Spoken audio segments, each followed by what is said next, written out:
One of the most memorable things for me as a child was experiencing the internet for the very first time. I remember my mom introducing me to it by giving me only 1 hour a day of restricted access. This meant that I could use chat rooms or visit websites that were specific to my age group, and as I got older, my mom loosened up those restrictions, essentially giving me more freedom to explore the net. But as they say, responsibility is the price of freedom. So with my mom loosening up her grip, it also opened up the door for all the weirdos, the predators, the scammers, and the haters. The reason that I'm sharing this with all of you is to make the point that the internet has always been a dumpster fire.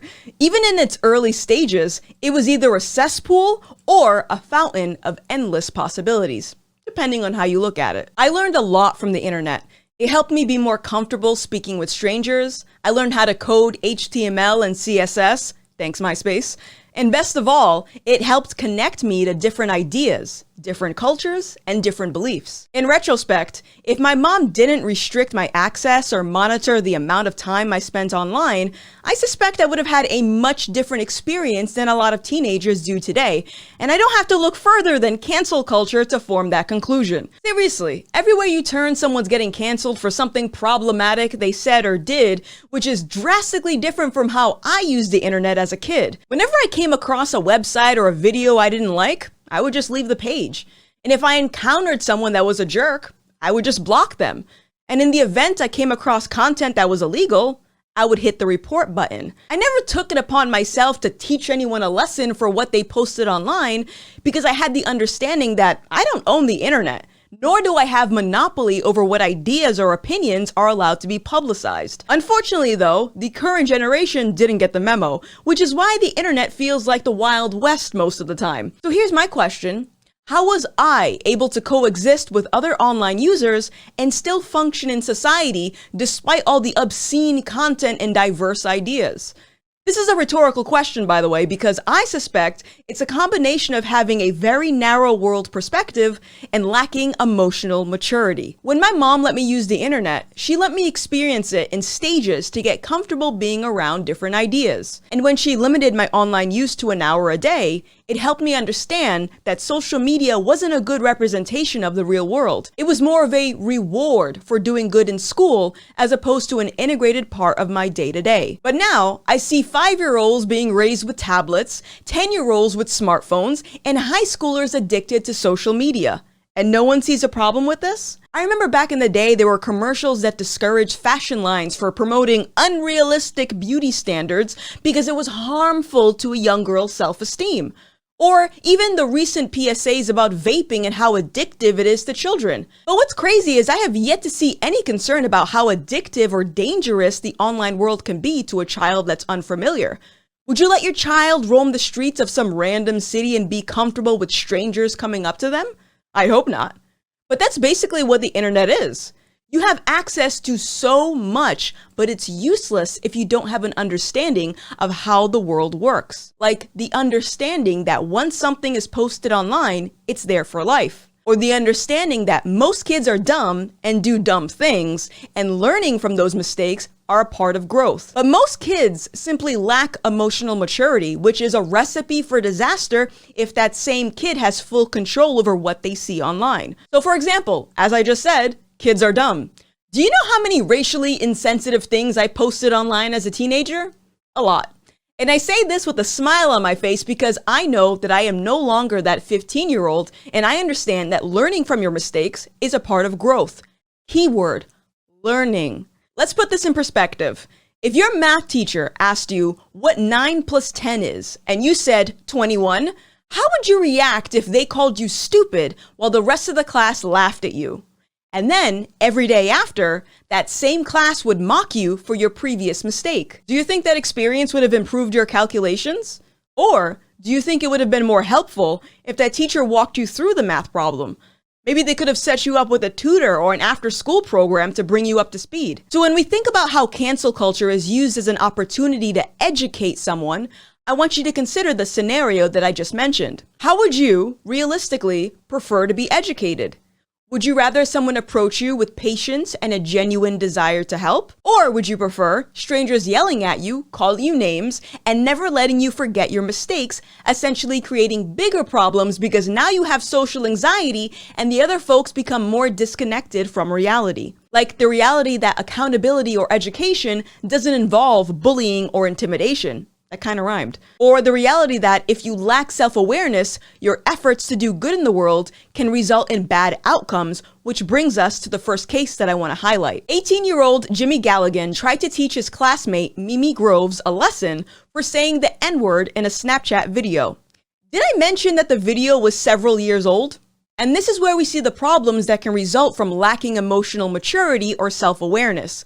Jimmy held on to this video until his classmate was accepted into a university, which at that point, Jimmy posted the video on Instagram 4 years after it was recorded, and I'm sure you can guess what happened next. Yep, Mimi was forced to withdraw from the University of Tennessee over a video that she posted when she was only 15. So let's put this into perspective.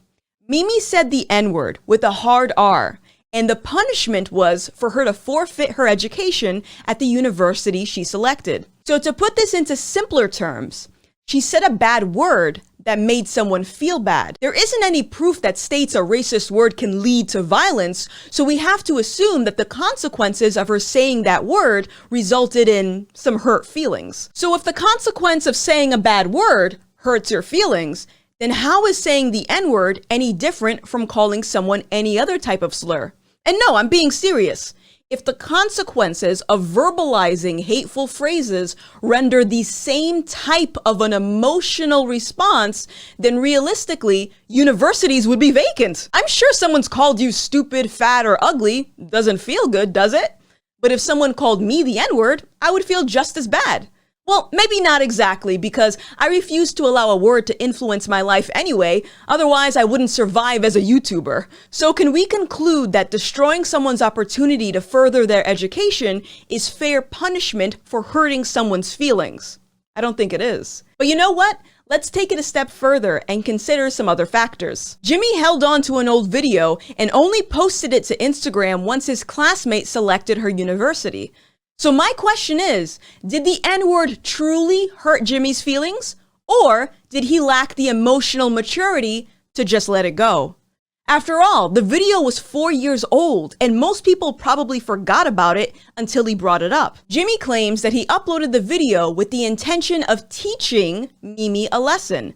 So if we think back to the earlier scenario about the math question, which is the most effective way to teach someone? Do you educate by publicly shaming someone online 4 years after they did something wrong? Or do you educate by pulling them aside immediately when it happens and having a conversation with them? And by the way, having the conversation with them doesn't guarantee that they'll actually change, but calling them out on social media doesn't guarantee that they'll change either. So what do?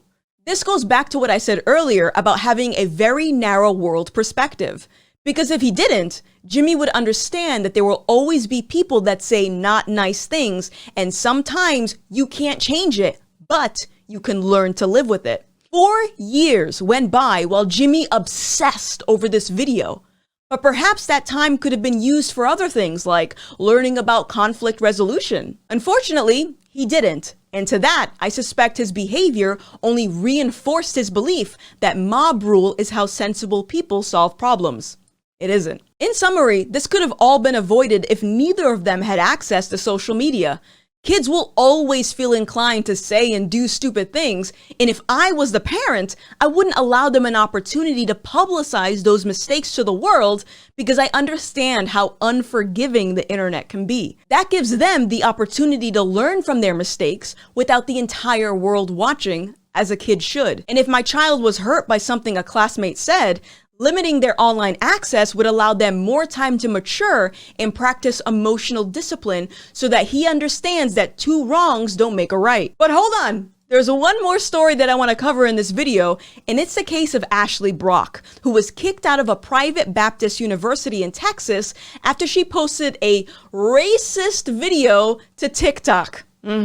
The reason that I wanted to share this with all of you is to make the point that cancel culture discourages free thought, which is very dangerous because it sets the precedence that ideas, opinions, and beliefs can be socially engineered using mob intimidation. So if we consider the video in question, which I'm not going to play, but she pretty much insinuated that there is minimal outrage for when a black person kills another black person, or when a black person kills a white person, but if a white person kills a black person, all hell breaks loose, and the university saw that as a form of racism. Okay, as someone who's looked into crime data and grew up in the hood to witness firsthand how Black death is normalized within my own community, the kid has a point. That's not me being racist or insensitive, it's an honest observation. For the amount of mass protests and riots over the death of George Floyd, a man that most people didn't know personally, I would expect the same type of reaction when Black people are killing each other.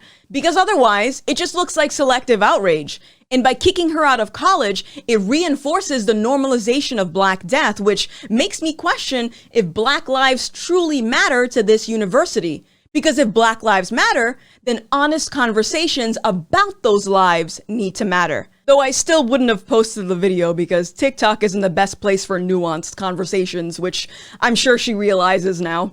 But anyways, that's gonna be it for me. What do you think? Do kids have too much freedom online? Let me know in the comments and feel free to suggest a future topic. My name is Gothix, this is Right Now, and I'll see you in the next one. Bye!